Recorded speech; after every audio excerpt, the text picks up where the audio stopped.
크신 능력 주시어 언제든지 주 뜻대로 사용하여 주소서.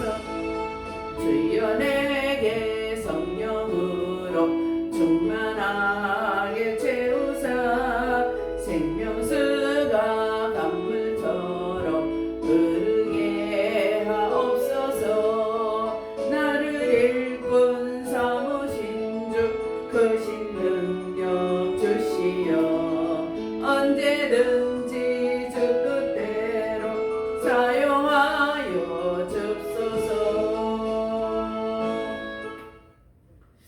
하나님 아버지 감사드립니다. 오늘도 이렇게 귀한 날 주셔서 귀한 말씀 나눌 수 있도록 은혜 베풀어 주셔서 감사합니다. 저희는 마지막 때를 준비하는 귀한 주님의 자녀들입니다. 하나님 날마다 일깨워 주시옵고 날마다 깨닫게 하여 주시옵고 날마다 주를 바라보며 달려나가는 귀한 백성들 되도록 주님 역사하여 주옵소서. 우리 주님 앞에 감사드리며 말씀 가운데 거하시는 주님으로 인하여 저희가 아버지 성장할 줄로 믿습니다. 예수님의 이름 받들어 기도드리옵나이다. 아멘.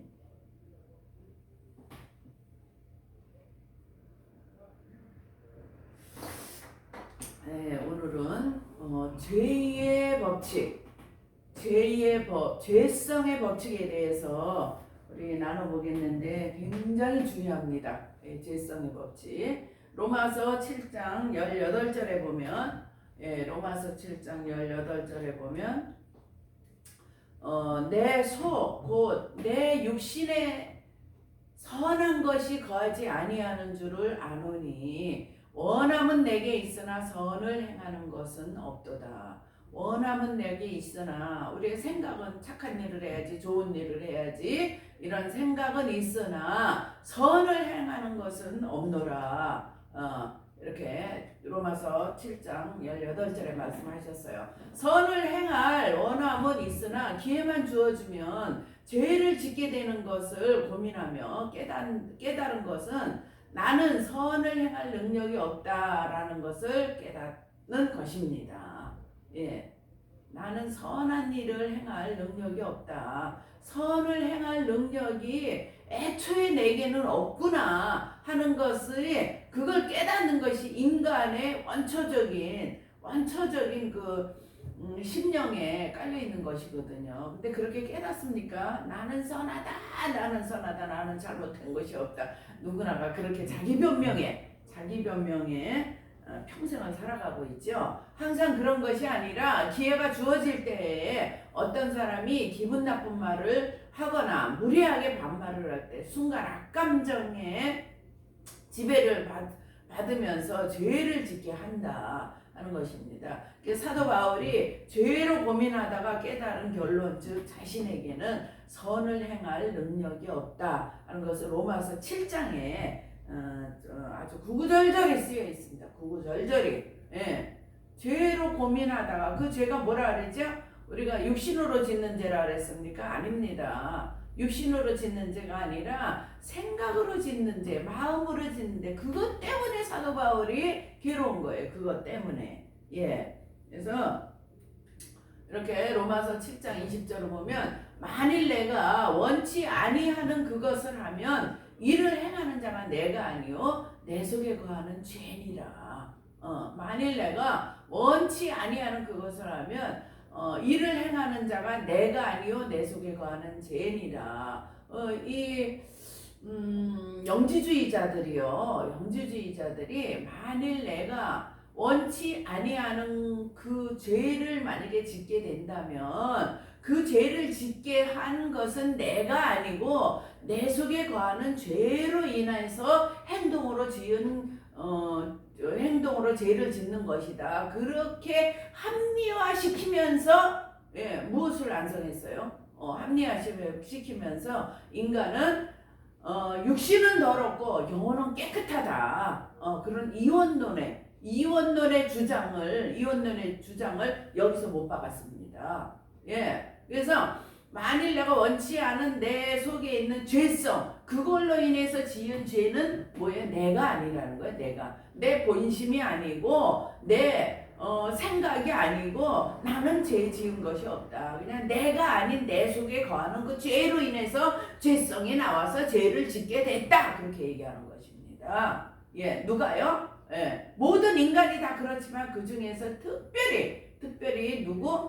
영지주의자들. 영지주의자, 우리 초대교회 영지주의자들이 그렇게 주장을 하면서 이원론을 만들었고, 또 이원론을 만들면서 또 어떻게 했죠? 예수님께서 부활 승천하셨잖아요. 십자가에 못 박혀 돌아가셨잖아요. 십자가에 못 박혀 돌아가신 그 예수님께서 그 깨끗하시고 하나님과 인간의 중간 전달자의 역할을 했던 그 신에 가까운 그 사람들은 신이라고 그러지 않아요. 하나님이라고 절대 안 그러죠. 신에 가까운 그분이 한 번 십자가에 못 박혀 돌아가셨으면 그만이지. 다시 또 더러운 인간의 육체 속에 들어왔겠느냐 하면서 만든 이론이 뭐라고요? 부활은 없다라는 거예요. 예, 부활은 없다. 예수님은 부활하지 않았다. 그러면서 가연설을 만들었습니다. 예, 그래서 가짜로 하도 제자들이 예수님을 그리워하니까 그냥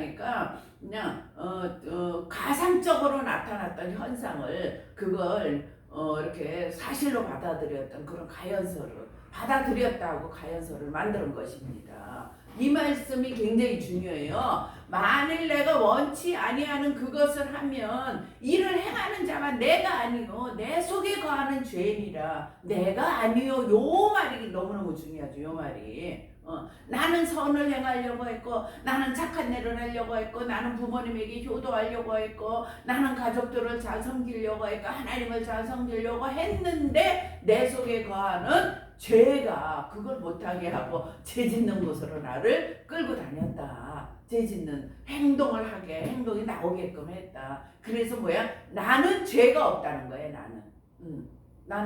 나는 죄가 없고 내 속에 거하는 그 죄가 내 속에 거하는 그것이 나를 끌고 다녔기 때문에 내 육신이 내 의도와 상관없이 죄를 지은 것뿐이지 내 영혼은 깨끗하다. 그렇게 주장하는 사람들이 누구라고요? 예, 영지주의자들이다. 근데 그들이 앞으로 어떤 세상을 만든다고요? 예, 그들이 앞으로 대환란을 주관하는 사람들이요. 그들이 앞서서 대환란에서 하나님을 대적하며 모든 인류를 적그리스도 밑에 두고자 하는 그런 무리들이다 하는 것을 잊지 말아야 될 줄로 믿습니다. 예, 그래서 자신의 심령 속에 죄의 뿌리가 박혀 있다는 것을 경험적으로 깨달아야 돼요. 경험적으로 깨달아야 되는데 죄의 뿌리가 박혀 있다. 내 속에 거하는 죄. 내 속에 거하는 죄가 뭐죠? 악심이요, 죄성이요, 죄의 원죄입니다. 죄성 원죄입니다. 내 속에 거하는 죄. 내 속에 거하는 죄가 어디에 있죠? 인간은 여기 잘 보세요. 믿음이 예수님으로 인해서 예수님의 보혈의 능력에 의해서 구원받지 못한 백성들은 이렇게 앞도 뒤도 다 이렇게 죄로 꽉 차 있습니다. 앞도 뒤도 몸도 육체도 심령도 다 죄로 꽉 차 있어요. 죄로 꽉 차 있습니다. 그래서 날 때부터 죄인이요, 날 때부터 거짓말장이인 그 아비의 아들들이 모든 인류가 시작할 때, 엄마 뱃속에서 응아하고 나올 때, 그때 이렇게 모든 죄성으로 물들어 있는 그런 상태였다. 그게 내 속에 거하는 죄. 내 속에 거하는 죄는 뭐예요? 심령 속에. 이게 심령이에요. 인간의 심령을 나타낸 이거 성막도표인데, 이렇게 인간의 심령에 영의 지성소가 있고 영의 성소가 있습니다. 영의 성소가 있고 영의 지성소가 있는데, 영의 성소와 영의 지성소가 완전히 죄로 꽉 차 있다. 죄로 물론 나름대로 뭐 선한 행실과 그런 것들이 있긴 있지만 그래도 어찌됐건 이걸로 인해서 지옥 가는 거야. 이걸로 인해서. 그래서 여기서 이 죄에서 해방이 돼야 우리가 천국 갈 수 있는 백성이 됩니다. 유교의 교조 공자께서는 뭐라 그러셨냐면 예의범절이 뛰어난 성현군자 공자는 70여 세 때 세상을 떠나셨는데 임종시에 단식하면서 내가 70평생 도를 닦으며 예절을 실천하고 가르쳤는데도 마음속에 나타나는 뭐를 없앨 수 없다고요? 탐심을 없앨 수 없었다 하는 것이에요. 탐심을 없게 하지 못하고 죽는구나. 그렇게 공자께서도 제자들을 많이 가르치고 좋은 말씀을 많이 가르쳤어요. 그럼에도 불구하고 마음속에서 일어나는 무슨 뭐 공자님이 뭐 탐심이 있었고 남의 물건을 훔쳤겠어요. 남의 뭐 유부녀를 뭐 겁탈을 했겠어요. 그렇진 않죠. 근데 생각으로 일어나는 생각으로 짓는 그 죄조차도 공자님은 괴로운 거예요. 이게 왜 해결이 안 될까? 이게 왜 해결이 안 될까? 남들은 눈치 못 채죠. 제자들도 눈치 못 채고 가족도 눈치는 못 채지만 본인 자신은 내게서 탐심이 아직도 있구나. 내게 아직도 죄성이 아직 있구나. 그걸 해결하지 못하고 가는구나. 죽는구나. 그렇게 고백을 하셨습니다. 아무리 위대한 종교가이며 성현군자일지라도 마음속에 순간순간 나타나는 악심을 정결케 하는 근본적인 해결책은 가르쳐주지 못하고 있다 하는 것입니다. 그래서 기독교에서는 하나님의 은총으로 죄의 문제가 근본적으로 해결되는 신령한 복이 있음을 가르쳐줍니다. 예, 그걸 해결하는 그 마음속에 일어나는 모든 악심을 해결하는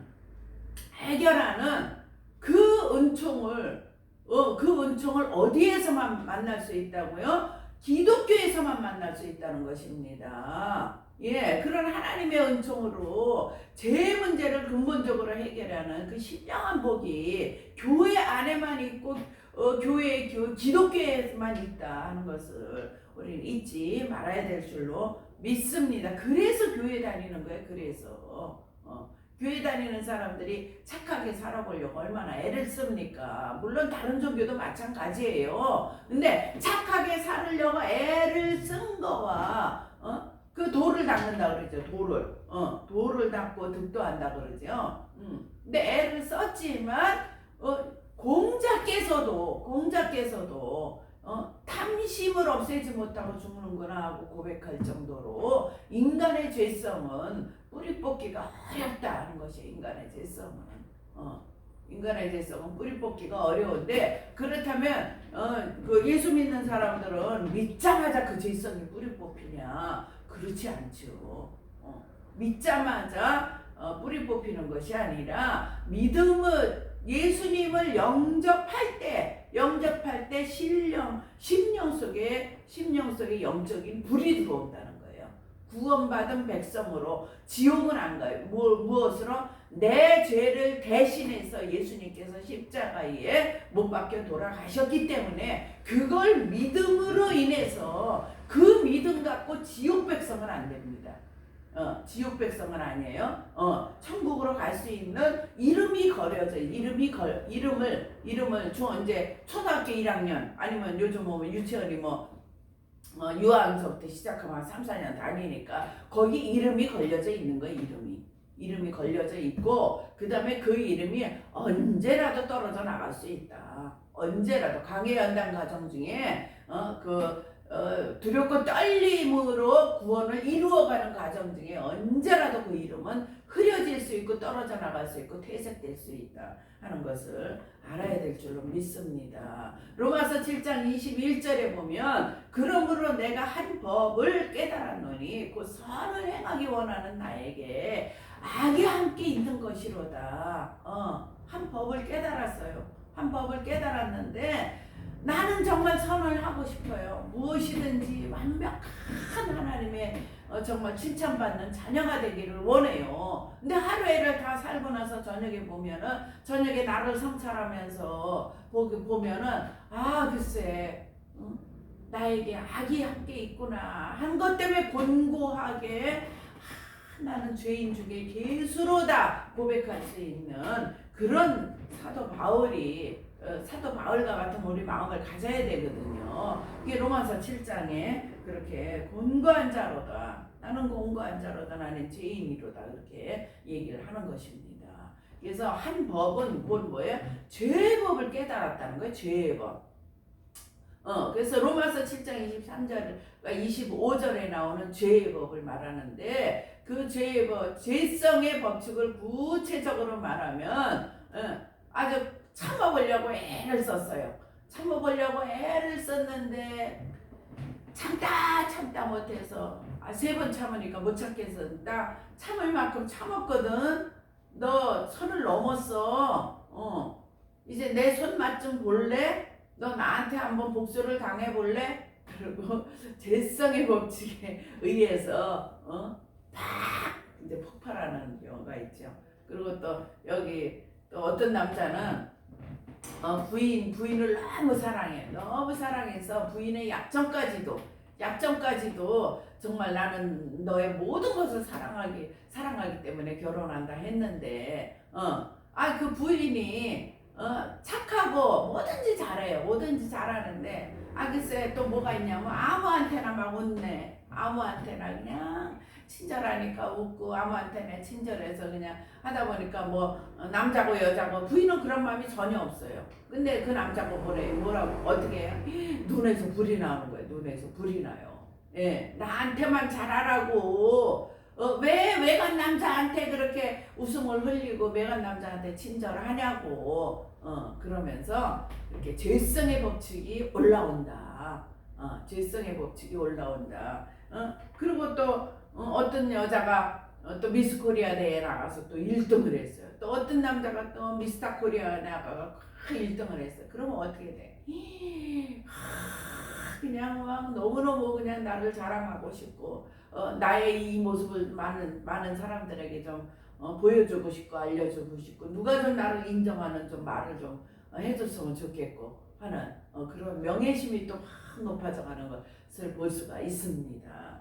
예, 그래서 인간은 죄성의 법칙에서 누구도 벗어날 수가 없습니다. 죄성의 법칙에서 누구도 벗어날 수가 없는데 로마서 7장 23절에 보면 내 지체 속에서 한 다른 법이 내 마음의 법과 싸워 내 지체 속에 있는 죄의 법 아래로 나를 사로잡아 오는 것을 보는도다. 예. 그래서 이렇게 내 모든 육신 속에 있는 내 육신 속에 내 심령 속에 있는 다른 법이 내 심령의 법과 싸워서 죄의 법 아래로 나를 사로잡아 온다. 누가 이겼어요? 죄의 법이 이기는 거예요. 죄의 법이 이겼어요.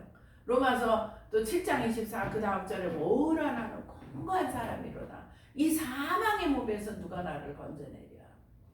사도 바울도 이렇게 심령 속에서 꿈틀꿈틀하는 그 죄의 법칙을 발견하고 거기에서 곤고하다. 이 사망의 몸에서 누가 나를 건져내라 할 정도면 그러면 다른 성도들은 어떻게 되겠어요? 다른 성도들은 말할 것도 없죠. 그래서 죄의 법칙은 사람의 방법과 노력으로 해결할 수 없음을 탄식하며 절망하는 것이다 하는 것입니다.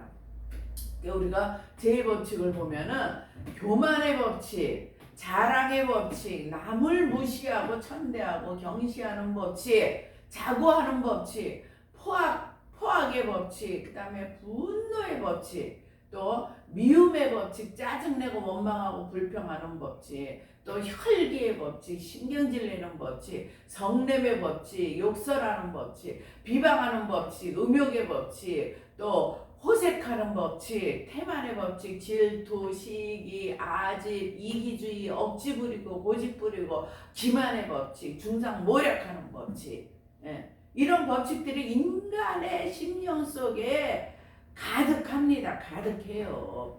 가득해. 옷을 입어서 몸으로 가려지고 있어서 저런 것들이 보여지지 않을 뿐이지 어떤 환경이 주어지고 어떤 계기가 주어지면 비방이 저절로 나오고 음욕이 저절로 나오고 시기 질투가 저절로 나오고 그다음에 자랑하고 싶어하는 법칙이 저절로 나오고 또 자고하고 포악의 법칙, 분노의 법칙들이 심령 속에 가득해서 터질 거야, 아마 터질 거야.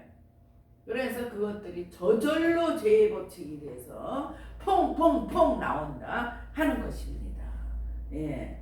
그래서 로마서 7장 22절에 보면 우리 주 예수 그리스도로 말미암아 하나님께 감사하리로다. 그런즉 내 자신이 마음으로는 하나님의 법을 육신으로는 죄의 법을 섬기노라. 예.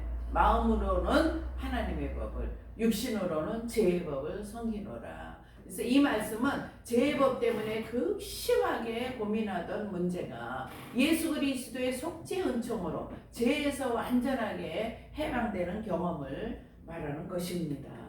예. 웨슬리 신학에서는 뭐라 그래요? 이거를 완전성화 즉 성결 은총이다. 그렇게 신학적으로 그렇게 명명을 해 놓았습니다.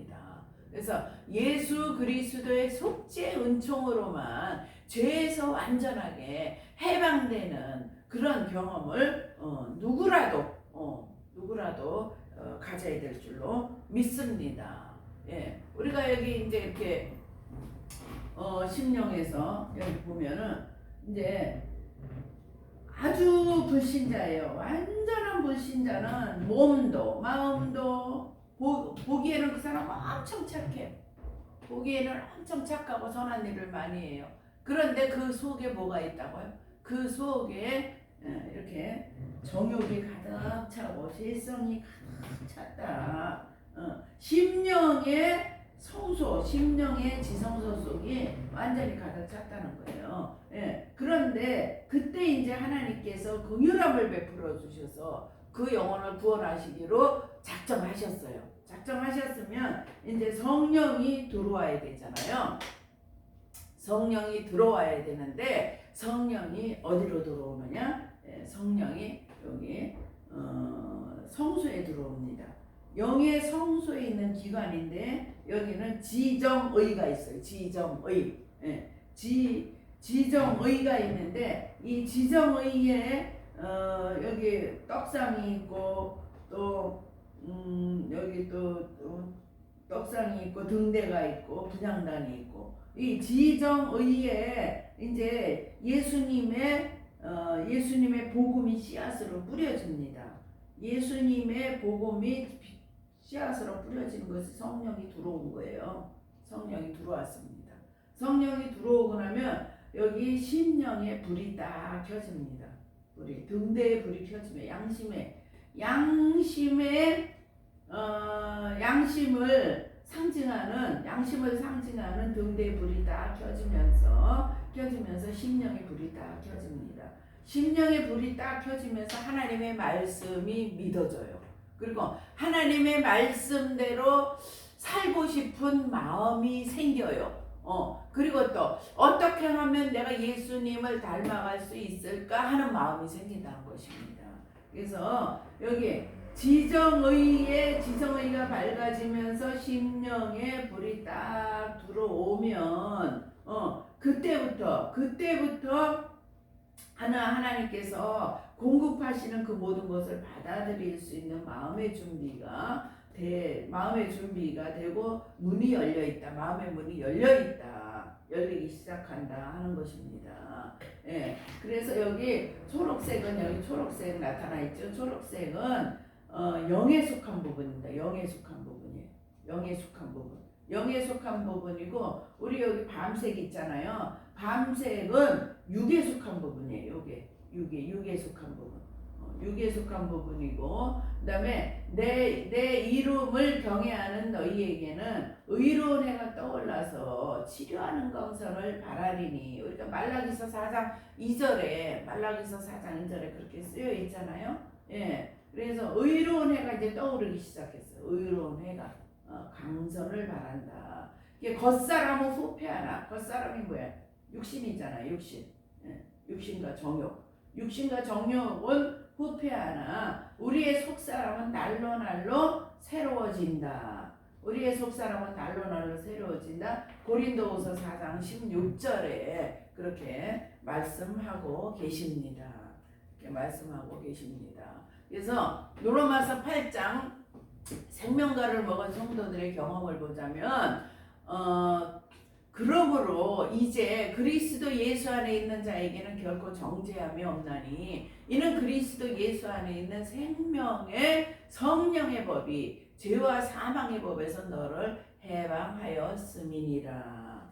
예. 그렇게 해서 점진적으로 점차적으로 그러면 뭐죠? 예. 성령을 예수 그리스도의 복음을 받아들여서 성령이 내 심령 속에 들어오고 나면 그때부터 광야 연단 생활이 이제 시작되는 거예요. 그때부터. 그래서 여기서부터 여기까지가 광야 생활, 광야 성도입니다. 광야 성도. 여기서부터 여기까지가. 예, 지속적으로 의지인 빛이 밝아지고 양심의 의지인 빛이 밝아지고 그 다음에 양심의 빛이 밝아지고 지성의 빛이 밝아지면서 성령이 성령의 공급을 받으면서 하나님의 말씀으로 양육되어져 나갈 때 그러면 점점 죄성이 어떻게 돼요? 줄어들죠. 죄성으로 꽉 차 있던 그 백성이 이제 점점 이제 죄성이 줄어들기 시작하면서 그 죄의 이제 뿌리가 이제 드러나기 시작해요. 죄의 뿌리가 드러나기 시작하는데 구원은 어디서 받아요? 구원은 여기서 받잖아요. 출애굽 구원이잖아요. 출애굽하면서 구원을 받는 거죠. 그러면 생명책에 이름이 기록됩니다. 생명록에 이름이 기록되면서 천국 백성이에요. 천국 백성. 근데 천국 백성이지만 아직 어디예요? 만국 백성이에요. 만국 백성. 1층천 2층천도 아직 못 갔어요. 2층천도. 예. 그래서 1층천 백성으로서 여기서 점점 성장을 하다가 광야 연단 과정을 걸으면서 두렵고 떨림으로 구원을 이루어 나가다가 그 다음에 여기서 이제 모든 죄성이 뿌리 뽑힐 때가 됐어요. 뿌리 뽑힐 때가 됐으면 여기 지성소까지 하나님의 빛이 들어갑니다. 하나님의 빛이 들어가고 나의 죄성이 뿌리 뽑히면서 그러면 어떻게 됩니까? 예, 그러면 여기서 완전히 뿌리 뽑힌 다음에 하나님의 보좌에 계시며 생명의 원천이신 예수 그리스도의 빛된 말씀과 빛된 성령의 인도하심으로 인해서 이제 완전히 뿌리 뽑히게 되면 그 다음에 어떻게 되느냐? 예, 이렇게 이제 지성소에 있던 7가지 죄성이 완전히 뿌리 뽑힌다. 지성소에 뭐가 있죠? 정욕이 있고 그 다음에 교만성, 포악성, 음란성, 아집성, 질투성, 태만성, 그 다음에 거짓성, 모든 결점 이런 것들이 지성소에 있었어요. 지성소에 있었던 것들이 뿌리째 뽑히고 나면 그 다음에 완전히 우리의 영혼이 깨끗한 성결의 요청을 받는 백성이 된다는 것입니다. 성결의 요청을 받아야 예수 그리스도의 신부가 됩니다. 그래서 결코 정죄함이 없다는 것은 로마서 7장 8절에서 24절에 죄의 법칙에서 해방됐다는 거예요. 여기까지는 죄성이 올라옵니다. 여기까지는 범죄하지 않게 되었으므로 그래서 죄성이 음란성도 올라오고 아집성도 올라오고 태만성도 올라오고 죄성이 뿌리 박혀 있어서 여기처럼 자주 올라오지는 않지만 가끔 한 번씩 올라와요. 가끔 한 번씩. 근데 그 죄의 법칙에서 해방되는 분들이 누구냐? 바로 신부들이다 이 것입니다. 그래서 난 믿음이 좋으니까 휴거될 거야. 그건 이제 본인의 희망 사항입니다. 휴거는 믿음만 갖고 되는 것이 아니에요. 아니고 광야 연단 과정을 온전히 마친 이 죄성이 뿌리 뽑힌 사람들, 죄성이 완전히 뿌리 뽑힌 사람들이 휴거된다. 예수 그리스도의 신부가 돼서 휴거된다 하는 것입니다. 예, 그래서 뭐 착각 속에서 사는 건 좋지만 거기에 발맞추어서 하나님의 말씀을 지키며 사는 그런 백성들이 되어야 될 줄로 믿습니다. 그래서 죄의 법에서 해방되려면 마음속에 생명의 성령의 법칙이 나타나야 된다. 이게 생명의 법칙은 인간의 능력이 아니고 초인간적인 내세의 능력이에요. 마음속에 생명의 법칙이 나타나야 되는데 생명의 법칙은 인간의 능력이 아니고 초인간적인 내세의 능력이다. 그래서 그 사람이 가질 수 있는 그런 능력은 아니죠. 그래서 이 생명의 법칙은 성령의 열매, 즉 선행의 열매를 맺게 하는 능력의 법칙인데, 생명의 법칙을 설명하자면 곧 뭐예요? 사랑의 법칙, 희락의 법칙, 화평의 법칙, 오래 참음의 법칙, 자비의 법칙, 양선의 법칙, 충성의 법칙, 온유의 법칙, 절제의 법칙, 그 다음에 또 겸손의 법칙, 용기의 법칙, 정직의 법칙. 이 법칙들이 이제 온전히 완벽하게 여기에 이 지성소에 있던 모든 죄성이 뿌리째 뽑히고 저 법칙, 생명의 법칙으로 가득 찼을 때 우리가 생명과를 먹는다. 생명이 예수 그리스도의 생명이 내주 합일됐다. 그렇게 여기 내주 합일됐다. 그렇게 말씀드릴 수 있는 것입니다. 어떻게 성도들의 마음속에 생명의 법칙이 나타나게 되는가? 생명과를 먹었다는 것은 이긴 자들의 영 속에 하나님의 생명, 즉 그리스도의 생명이 내주 합일된 경험이라는 것이에요. 예, 그래서 하나님의 생명이 내 영 속에 내주 합일된 이긴 자들은 그 마음 속에 생명의 법칙, 즉 내세의 능력이 나타나므로 죄의 법칙에서 해방되는 경험을 하는 것이다 하는 것입니다. 썬다싱을 비롯한 기독교의 많은 성자들과 성녀들은 이 경험을 신인 합일의 경지에 들어간 것이라고 증거합니다. 로마서 7장 8절에서 24절까지 보자면 광야에서 신앙생활을 하는 동안 나타나는 경험이고, 로마서 7장 8절에서 24절까지는 광야에서 나타나는 경험이에요. 광야에서의 신앙생활에 나타나는 경험이고, 그 다음에 로마서 8장 2절은 성도들이 생명의 땅, 즉 가나안 땅에 들어간 경험을 가르쳐 주는 것이다. 생명의 땅, 가나안 땅에 들어간 경험을 가르쳐 주는 것이다. 그래서 영 속에 하나님의 생명이 내주하고 마음속에 생명의 법칙이 나타나 죄의 법칙에서 해방된 성도들은 천국에 들어갈 준비가 완성되었기 때문에 대환란을 면제받고 휴거되는 성도들이 된다는 것이에요. 예, 그래서 예수 그리스도의 신부들이 어떤 신부들이 이 심령 속의 죄성이 완전히 제거되신 분들이에요. 심령 속에 인간의 죄성이 완전히 다 제거되고 하나님의 생명이 내주 합일되신 분들, 내주 합일되신 분들이 뭐 휴거 성도가 된다. 확실히 알아야 되겠죠. 성경에 나온 생명과를 먹은 성도들에 대한 다른 표현들은 뭐라 하냐면 전신갑주를 입은 성도들이라 그래요. 에베소서 6장 11절에 전신갑주를 입은 성도들이다 그렇게 표현하고, 또 마귀의 계계를 능히 대적하기 위하여 하나님의 전신갑주를 입으라 에베소서 6장 11절에 말씀하고 있죠. 성도들의 영 속에 하나님의 생명이 내주 합일되면 성도들의 영체에는 전신갑주를 입은 것처럼 새로운 생명의 능력이 감각적으로 나타나게 됩니다. 이것은 순간적인 경험이 아니고 계속적인 경험인데, 하나님의 전신갑주를 입으면 마음속에 생명의 법칙이 나타나므로 마치 사람이 전신갑주를 입은 것처럼 적의 화살이나 칼이나 창이 몸을 찌르지 못하는 것처럼 마귀의 화살, 즉 죄의 법칙이 결국 심령 속에 침투하지 못하게 된다는 거예요.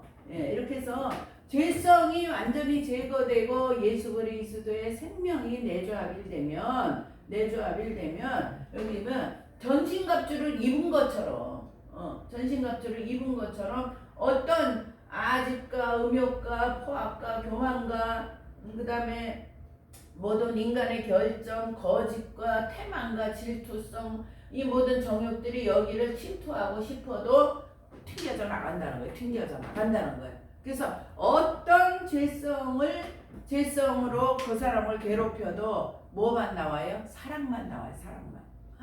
아유, 제가 잘못했습니다. 제가 부족해서 그렇게 됐습니다. 사랑만 나온다는 거지. 여러분 그렇습니까? 믿는 자들이 다 그래야 되거든요. 근데 믿는 자들이 다 그러냐고요. 안 그렇죠. 그리고 뭐만 있어요? 뭐만 있어요? 예. 휴거에 대한 소망만 있어요. 휴거에 대한 소망. 나는 이 땅에서 괴롭힘을 당하고 싶지 않아. 휴거에 대한 소망만 있습니다. 그 소망만 갖고 가면 얼마나 좋겠습니까? 근데 그렇지 않다는 것이에요. 그렇지 않고 예수 그리스도의 생명이 내주 합일되어야 된다. 예, 그건 뭐예요? 생명의 법칙이 죄의 법칙을 완전히 몰아내고 그 자리에 들어가야 된다. 그러나 영 속에 하나님의 생명이 내주 합일되어 영 속에 있던 죄성이 제거된 성도들은, 즉 이긴 자들이라도 육체 가운데 여전히 죄성으로 남아 있다는 것을 알아야 합니다. 그래서 예수 그리스도의 생명이 내주 합일된 그런 사람이더라도 육체, 그러니까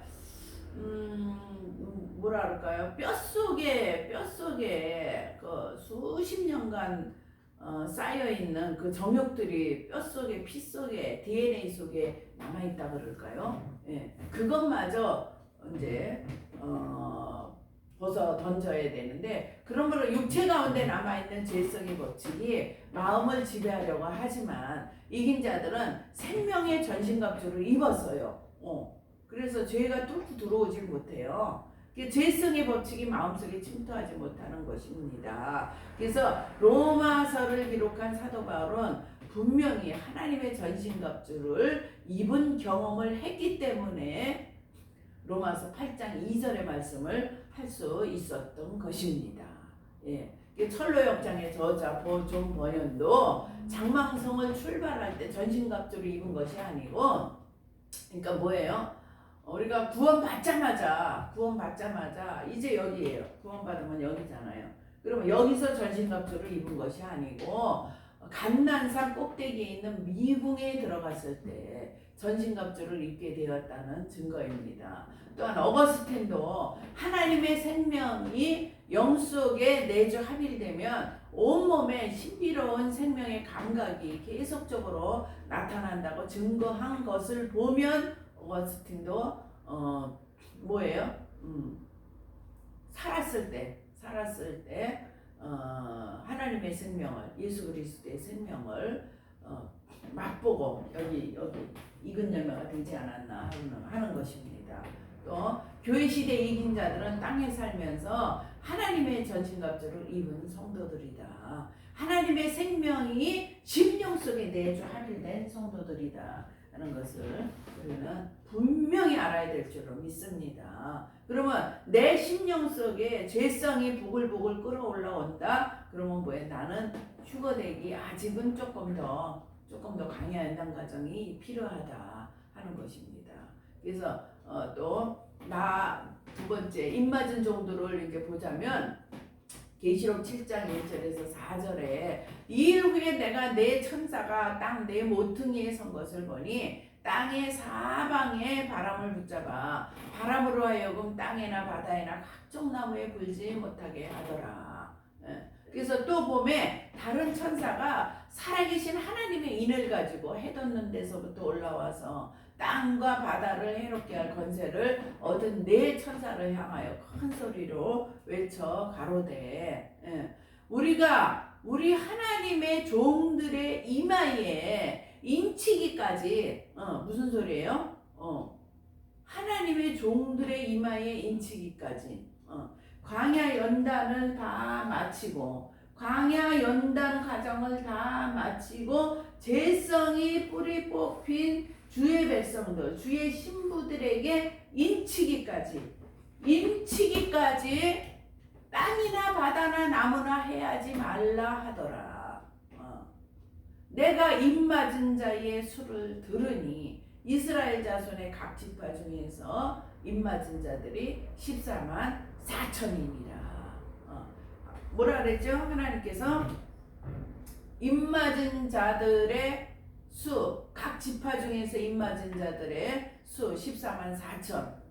그래서 하나님께서 커트라인을 정해놓고 14만 4천 1번째는 떨어뜨리셨다는 거예요. 그게 아니죠. 그게 아니고 하나님께서 창세 전부터 창세 후까지 한눈에 보신다 그랬잖아요. 그래서 창세 전부터 창세 후까지, 창세 전부터 이 피조 세계의 마감까지, 그 이후까지 시공을 초월하시니까, 그래서 거기까지 봤더니 입맞은 종들, 이 죄성과 정욕을 완전히 뿌리 뽑고 예수 그리스도, 그게 뭐냐면 살아서 예수 그리스도의 생명이 내주 합일된 사람을 세어보니까 14만 4천 명밖에 안 된다. 그래서 계시록 7장 1절에서 4절에 이렇게 적어 놓으신 것입니다. 예. 그것도 이스라엘 자손의 각 지파 중에서, 이스라엘 자손의 각 지파라는 것은 여기서는 영적인 이스라엘을 얘기합니다. 저기 지금 현재 팔레스틴 땅에 있는 이스라엘 백성 중에서 14만 4천 명이 아니고 영적인 이스라엘 백성들 14만 4천 명, 4천 명입니다. 그것도 예수님의 제자 12명, 그 다음에 야곱의 후손 12명, 그 다음에 12 곱하기 12 곱하기 1000, 이거 근거 없는 억지 소리입니다. 14만 4천은 숫자고 그 다음에 그 입맞은 자들이 영적인 이스라엘 백성들의 숫자이다 하는 것을 우리가 이제 앞으로 차츰 알게 될 것입니다. 그래서 하나님의 인침을 받았다 하는 것은 온전하게 구속함을 받고 하나님의 생명으로 거듭난 성도들입니다. 그래서 여기까지 가야 다시 되돌아가지 않습니다. 여기까지 가지 않으면 언제 내가 음란에 넘어져서 이단교주가 될지 몰라요. 예. 또 여기까지 가지 않으면 언제 내가 정욕에 끌려다니면서 아니면은 정말 포악성으로 인해서 내가 언제 무슨 죄를 저지를지 몰라요. 예. 우리가 또 교만성에 빠져서 언제 내가 하나님을 배신하고 엉뚱한 길을 갈지 모릅니다. 인간은 믿을 수가 없죠. 예. 왜냐하면 이 죄성 때문에 믿을 수가 없는 거예요. 죄성 때문에. 하나님의 가장 충성스럽고 착한 사역자들이라는 것은 인정하는 증표이다. 예. 그래서 이와 같이 교회 시대에 이긴 자들은 이 세상에 살면서 하나님의 입맞은 성도들이다. 교회 시대에 이긴 자들. 예. 하나님께서 이 교회 시대에 예수님 공중강림 하시고 나서 대환란 시작될 때까지 그 교회 시대에 이긴 자들은 곧 누구라? 하나님의 입맞은 성도들이다 하는 것입니다. 그래서 처음 익은 열매들에 대해서 얘기를 하자면 계시록 14장 4절에서 5절에 나오는데 어떤 사람들이나 이 사람들은 여자로 더불어 더럽히지 아니하고 정절을 지켰다 그래요. 이 여자들은 더럽히지 않고 정절을 지켰대요. 이 세상 것과 타협하지 않았다는 거죠. 또 어린 양이 어디로 가든지 따라가면서 따라가는 자며 사람 가운데서 구속을 받아 처음 익은 열매로 하나님과 어린 양에게 속한 자들이니 그 입에 뭐에 거짓말이 없고 흠이 없는 자들이다. 거짓이 없고 흠이 없다. 그래서 여자로 더불어 더럽히지 않고 어린 양이 어딜 가든지 그 인도함 따라서 가며 또 그 사람 가운데서 처음 익은 열매예요. 구속함을 받은 사람들 중에서 처음 익은 열매고 그 다음에 하나님과 어린 양에게 속한 자들이고 그 입에 거짓말이 없고 흠이 없는 자들이다. 이건 뭐야? 처음 익은 열매다 하는 것입니다. 그래서 예수님께서 공중에 강림하실 때 교회 시대의 전체 성도들 중에서 이긴 자들 14만 4천 명만 처음 익은 열매로 주수하신다 하는 것을 알고 우리가 처음 익은 열매, 특히 예수 그리스도의 신부 14만 4천 안에 들어가시기를 이 시간 간절히 소망합니다. 교회 시대가 2000년인데 교회 시대 2000년 동안에 아직 문이 안 닫혔어요. 2000년 동안에 14만 4천을 2000으로 나누면 2000년으로 나누면 그러면 1년에 이긴 자들이 몇 명씩 나와야 되냐면 70명씩 나와야 돼. 1년에 익은 열매들이 70명씩 나와야 되는데 우리 여러분들 이 세상 살면서 이긴 자 한 명 본 사람 있습니까? 한 명? 물론 어디 사는지 모르니까 못 받고 또 우리가 암만 눈을 씻고 뒤집어서 보더라도 지금 손양원 같은 목사님 또 주기철 같은 목사님 또 성 어거스틴 같은 그런 성자 또 우리 저기 누구야 또 그런 많은 익은 열매들이 있죠. 믿음의 이성봉 같은 목사님들 또 이용도 같은 목사님 이런 분들을 요즘 시대에 눈 씻고 찾아보기가 어렵죠. 1년에 최소한 우리가 70명을 만나야 돼요. 70명을 만나야 2000년 동안에 2000년 동안 14만 4천 명이 찹니다. 근데 뭐 70명 아니라 7명도 우리 못 만나봤잖아요. 예, 그래서 적은 숫자가 아니다 하는 것입니다. 예, 성령의 처음 익은 열매를 받은 성도들이 로마서 8장 23절인데 이뿐 아니라 또한 우리 곧 성령의 처음 익은 열매를 받은 우리까지도 속으로 탄식하여 양자될 것 곧 우리 몸의 구속을 기다리느니라. 그래서 성령의 처음 익은 열매 성도들을 곧 뭐라 그래요? 이긴 자다, 익은 열매다 하는 것입니다. 그래서 로마서 8장 23절의 말씀과 계시록 14장 4절의 말씀과의 차이점은 뭐냐면은 생명에 들어간 성도들은 뭐라 그러냐면 마태복음 7장 13절 보면 좁은 문으로 들어가라. 멸망으로 인도하는 문은 크고 그 길이 넓어 그리로 들어가는 자가 많고 생명으로 인도하는 문은 좁고 길이 협착하여 찾는 이가 적음이니라. 여기서부터 구원받고 나서부터 들어가는 길은 굉장히 좁은 길입니다. 굉장히 좁은 길이에요. 예수님과 같이 함께 동행하는 자요, 가라면 가고 서라면 서는 자요, 아주 좁은 길입니다. 나의 모든 의지와 나의 모든 감정과 나의 모든 정욕을 십자가에 못 박으면서 가야 돼요. 그래서 굉장히 좁은 길이죠. 그래서 생명을 얻은 후에 좁은 문과 좁은 길을 통과하는 것이 아니라 좁은 문과 좁은 길을 다 통과해야만 생명을 얻는 장소에 도달한다 하는 것입니다. 생명으로 인도하는 문은 생명의 내주 합의를 말하는데 생명으로 인도하는 문은 좁은 길이요. 나의 모든 정욕을 다 버리는 길이요. 나의 죄성을 다 십자가에 못 박는 길입니다. 이래야 뭐를 주신다고요? 생명을 주신다는 거예요. 이래야. 근데 잘못 가르치는 데는 뭐예요?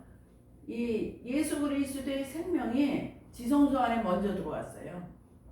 지성소 안에 먼저 들어와갖고 지성소 안에 먼저 들어온 그 생명의 씨앗이 밖으로 나가면서 성소를 밝히는 그런 거꾸로 가르치는 데도 있지요. 예. 그래서 출애굽은 로마서 8장 2절의 경험에 들어간 줄로 잘못 생각하고 있는 것입니다. 출애굽을 여기 그러니까 여기 출애굽이 뭐예요? 예수 그리스도의 이 생명의 씨앗이 지금 여기 성소에 뿌려졌어요. 근데 이것을 뭐예요? 여기 들어온 걸로 잘못 착각하고 있는 거예요. 여기 들어온 걸로. 그래서 재성이 믿자마자 뿌리 뽑힌 걸로. 믿자마자 뿌리 뽑힌 걸로 이 과정은 건너뛰고 영적인 그 광야 연단 과정은 건너뛰고 믿자마자 뿌리 뽑힌 걸로 그렇게 하면 광야 연단 과정이 필요가 없지요. 두렵고 떨림으로 구원을 이루어가야 되는 과정은 필요가 없습니다. 그래서 성도들은 출애굽할 때 생명가를 먹고 광야의 길을 통과하는 것이 아니고 성도들이 생명가를 먹을 수 있는 가나안 땅에 들어가려면 좁고 협착한 길, 즉 광야의 길에서 뭐예요? 마귀와 세상과 역경과 싸워서 이겨야만 되는 것이다 하는 것입니다. 예, 그래서 마태복음 19장 16절에서 22절에 보면 한 부자 청년이 어떻게 하면 영생을 얻을 수 있겠느냐 이렇게 예수님한테 질문을 하니까 예수님께서는 생명에 들어가려면 계명들을 지키라. 그래서 이 말씀은 생명을 얻은 다음에 계명을 지키라는 것이 아니라 계명을 지키고 나서 생명에 들어간다 하는 말씀입니다. 그래서 이것은 생명으로 들어가기 위해서 먼저 좁은 문과 좁은 길을 통과해야만 된다고 마태복음 7장 14절에 같은 말씀을 하는 것을 보실 수가 있죠. 예, 그래서 우리가 다음번에 신의 성품에 참여한 자들을 이제 나누고 오늘은 여기까지만 하겠습니다. 하나님 아버지 감사드립니다. 참으로 귀한 날 귀한 말씀 나눌 수 있도록 은혜 베풀어 주셔서 감사합니다. 저희 모두를 다시 한번 깨워서 아버지 하나님 참으로 두렵고 떨림으로 구원을 이루어가는 구원의 완성에 이르게 하는 귀한 백성들이 되게 하여 주옵소서. 참으로 생명을 처음부터 물론 천국 백성으로서 생명책에 기록은 되지만 진정한 생명을 얻는 것은 좁은 문과 좁은 길에 들어서서 좁은 문을 통과해서 광야 연단 과정을 마쳐야 된다는 것을 알았습니다. 주님, 저희 모두를 긍휼히 여기시고 늘 성령으로 인도함을 주시옵소서. 예수님의 이름 받들어 기도드리옵나이다. 아멘. 감사드립니다.